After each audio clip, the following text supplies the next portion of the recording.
They're already making it into the semifinals. They've been bounced for by Gangstarvers. We've seen how good of a team they are, so kind of unfortunate, as you mentioned, to be placed in this group. You're going to see an Adagio ban here first for Gamers 2.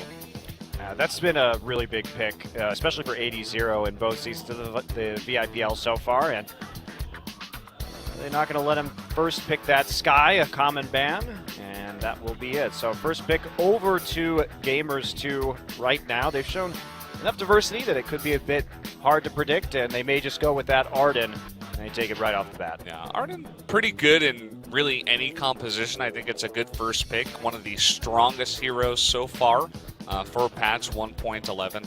So definitely like that pickup here from Gamers 2. But now it's up to SK Gaming to decide which of the two heroes to pick in response. Looks like a Catherine lock will be the immediate pick. And again, Rona, a hot item for both of these teams. I'd love to see Bayou's Lane Jewel again. Haven't seen that since last season, and that's going to be it.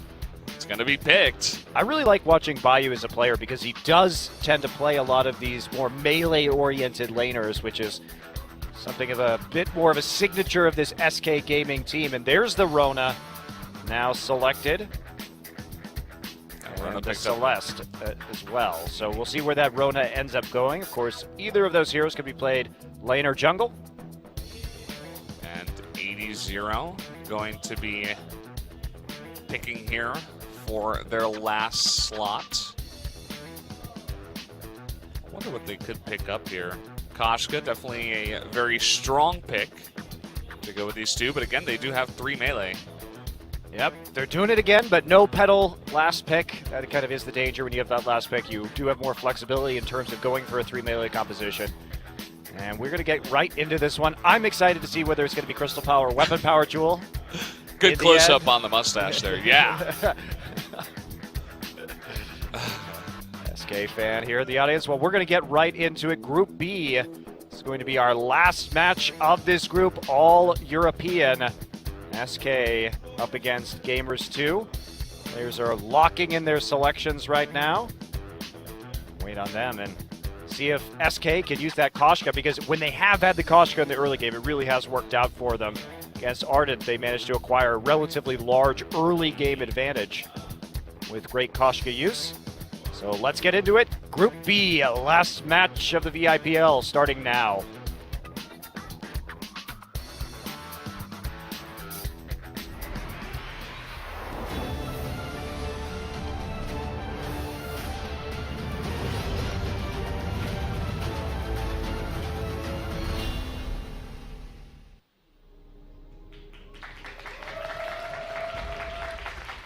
SK Gaming versus Gamers 2. Bayou's back on the Jewel. Exciting times. He's back on that Jewel, and of course it is going to be in the lane. Not sure if he knew we were zoomed in there as he gave us a little Thunderstrike. Thunderstrike, yeah. But yeah, this is going to be very interesting to see. Once again, this is going to be the first time this season that we are seeing that Jewel.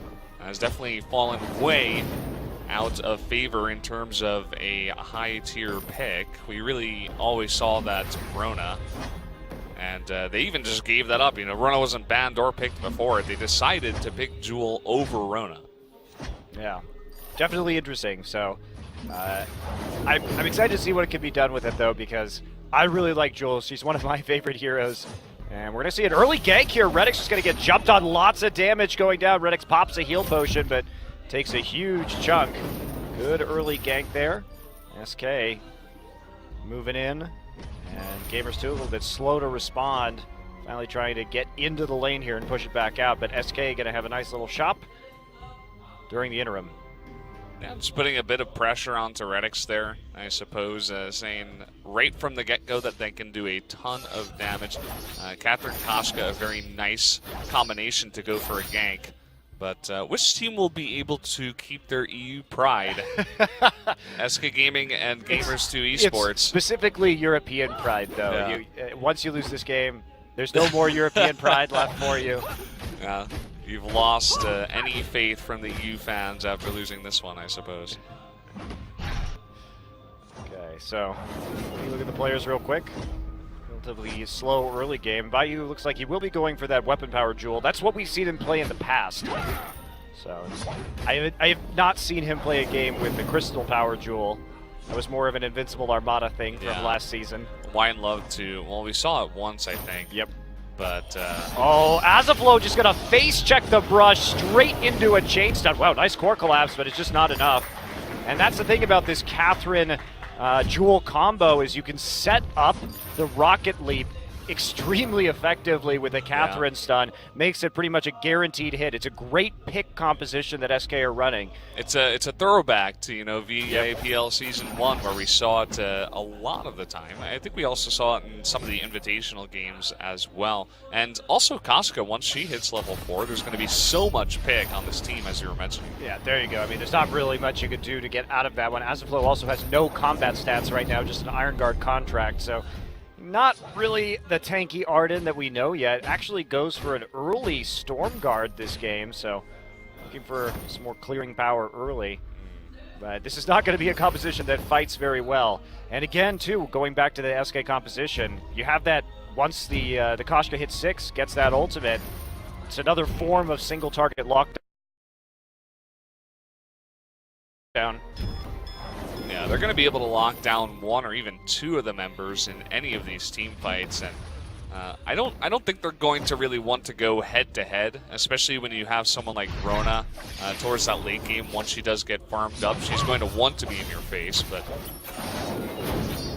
you see a bunch of damage coming down onto Azaflow here. Well, yeah, there's just no way they can fight this, right?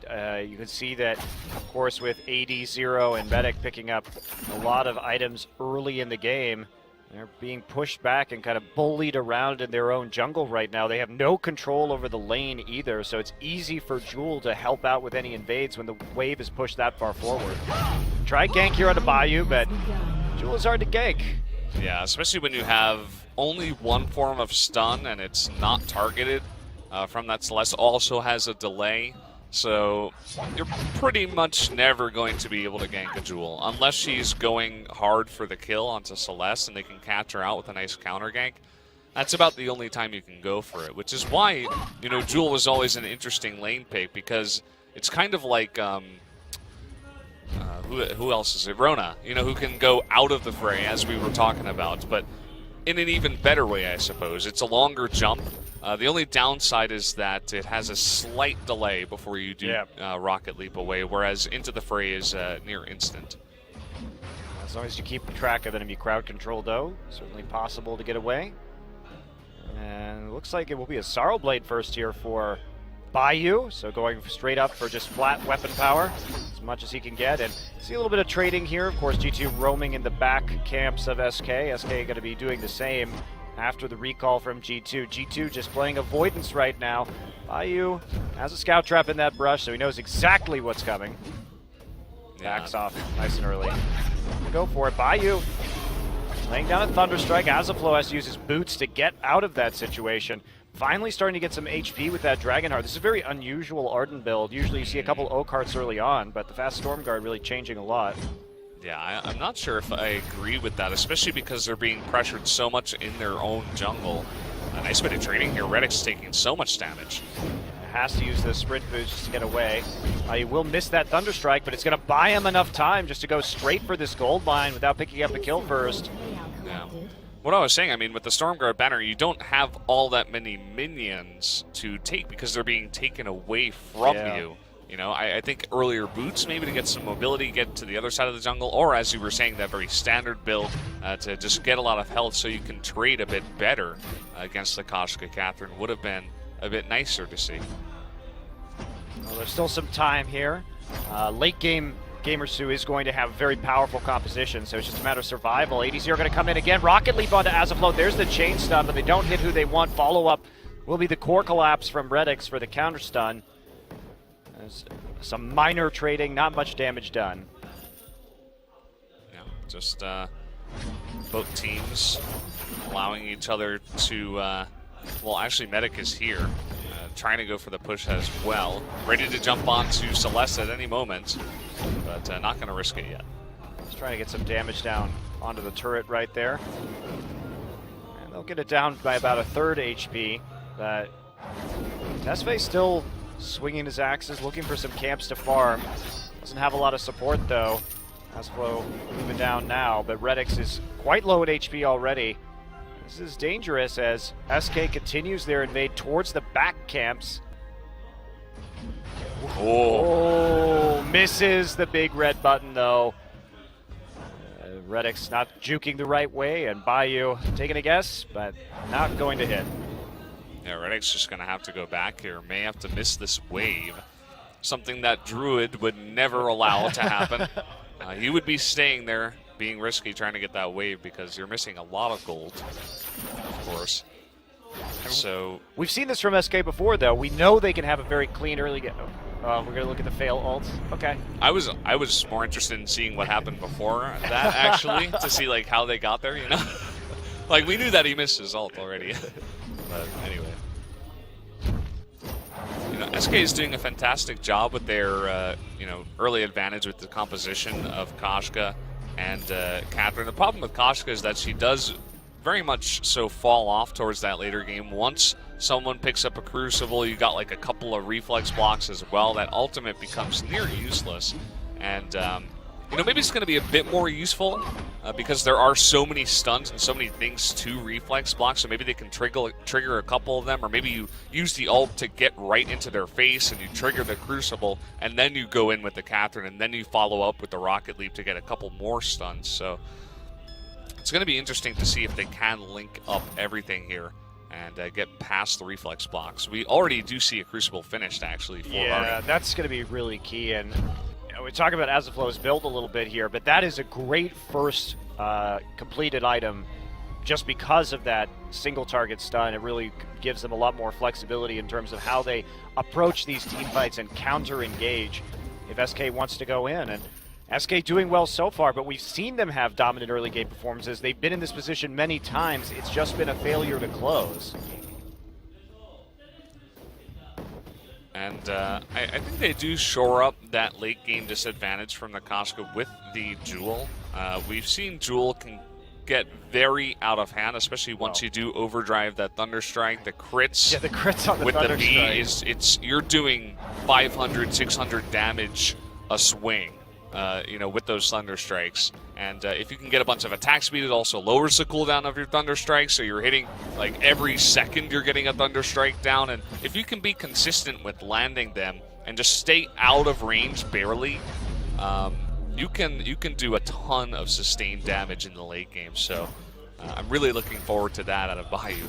Yeah, and the thing, too, with Jewel is that as long as you're positioned properly, she's so tanky due to her perk from the front. Yeah. As long as you don't get behind her, she takes a lot less damage.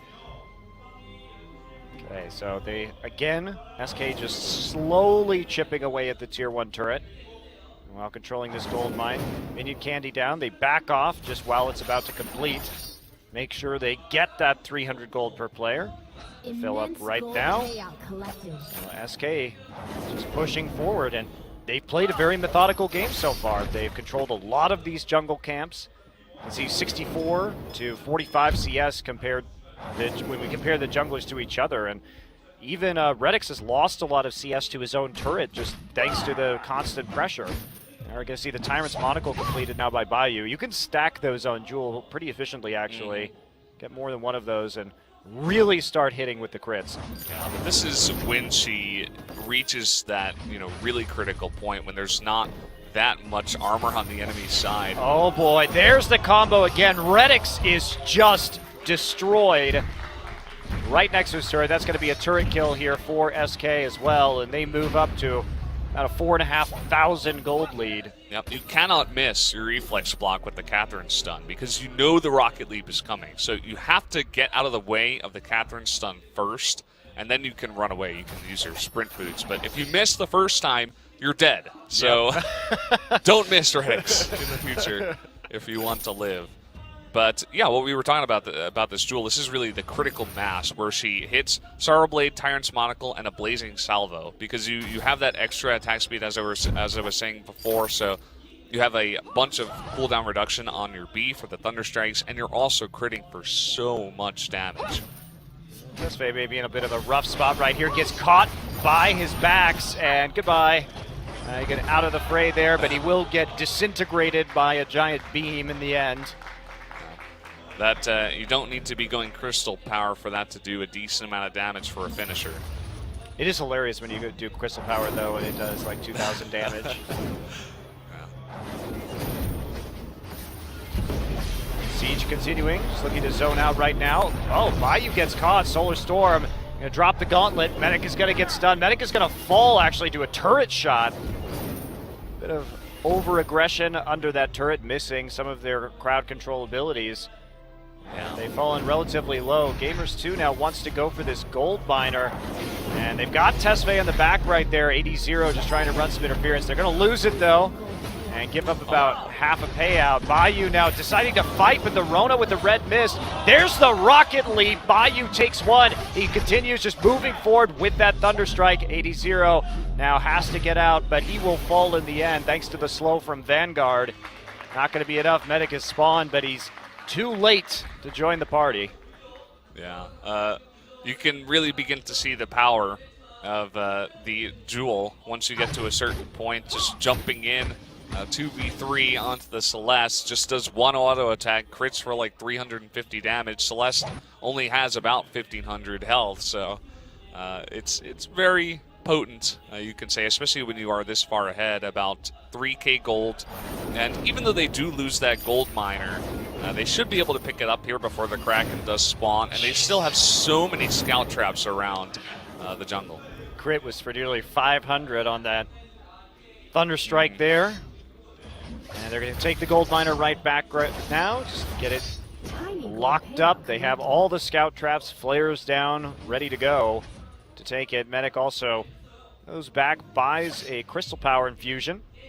They're looking for this power spike right now. They want to keep pushing their edge, and here we go. Redix is in the middle of the lane, actually going to reflex block the Koshka ultimate, but there's just way too much damage. He was pushed very far forward with no vision. Yeah, you can't be up there at this point in the game. I mean, they had some scout traps up there, but even so, you have to be very aware of how fast they can collapse onto you. And as I say that, Arden, trying to defend the turret here, does go down. Arden didn't use either the Crucible or the Fountain of Renewal right there. Just accepting his death. Saying, all right, you know, I get it. It's my time. Rocket leap over the wall as soon as Redix comes back and lays down a star. So SK is calmly and methodically pushing forward. Had a little bit of a mistake in one of those turret pushes, but they end up getting the tier 2 in the end and expand their lead when all is said and done. Now up by 6k. Yeah, doing a very nice job. And Jewel hitting that critical mass, as I was saying before, decides to go for an Aegis now, just to get a bit more survivability against that Celeste. It can be kind of scary if you do get caught in a gauntlet, let's say, and you can't really rocket leap out of there. And if you get hit by the gauntlet stun or the core collapse stun and you don't have any shield, you are going to be taking a huge amount of damage, and they can burst down by you and essentially take him out of the fight if he doesn't have those defensive stats. So nice pickup there. Yeah, Tesfaye on the side, and here comes all of it, but they're going to get mass stunned by a core collapse. Not going to be enough, though. Tesfaye will get out over the wall. Gauntlet will be dropped, but no one is stunned as they just try and disengage. Nice core collapse, but it doesn't actually net a kill, and they end up dropping quite a few ultimates as a result. We'll lose that first minion mine of the game to SK. Hassel on the side right now. Bayou hits a 2-man Thunderstrike and then backs off. Yeah, I like these scout traps, actually, that Gamers 2 does have set up in their own jungle. We were talking about this before. Very unlikely places to be stepped on. Either way, not sure if they're going to be able to see this Kraken being taken or if they could do anything about it, even if they could. See right now. Kraken is taken quite easily, uncontested objective. Everyone back to just clear out their own jungle and then move forward, see if they can actually close this game, because this is where SK has tripped up here in the VIPL before. Yeah, let's see if they can actually close this one out. They don't necessarily have the best sieging composition. Koshka and Catherine definitely two of the worst sieging heroes. Jewel is all right, because you can just lay yourself right behind that Kraken and land a bunch of Thunderstrikes. So that's what I would expect out of these teams, or rather out of SK Gaming. And if anyone steps forward, they're going to get mass stunned here as well. So there we go, one turret down already, and here comes the ultimate. They find Catherine immediately, and they're trying to, or Celeste rather, trying to get on top of Redix, and don't have quite enough damage. Big Solar Storm coming through. Bayou is actually very low already. He's going to go ahead and rocket leap forward to turn around with that Thunder Strike. He will fall in the end. 1 for 1, the trade so far. Rona starting to get big, but these turrets are falling awfully quickly. Medic trying to twirl and get a little bit of extra damage down while he can. And there's the Kraken. Now, can they kill the Kraken? Can they kill the team in time? Gauntlet is down. 80-0 is the last one left. Still trying to get some auto attacks here. They turn their attention to the Kraken instead. Kraken gets one more shot. We're waiting. Can it get one more? Yes, it can. And that'll be the game for SK. They will not go home without a win in this season's VIPL. Yeah.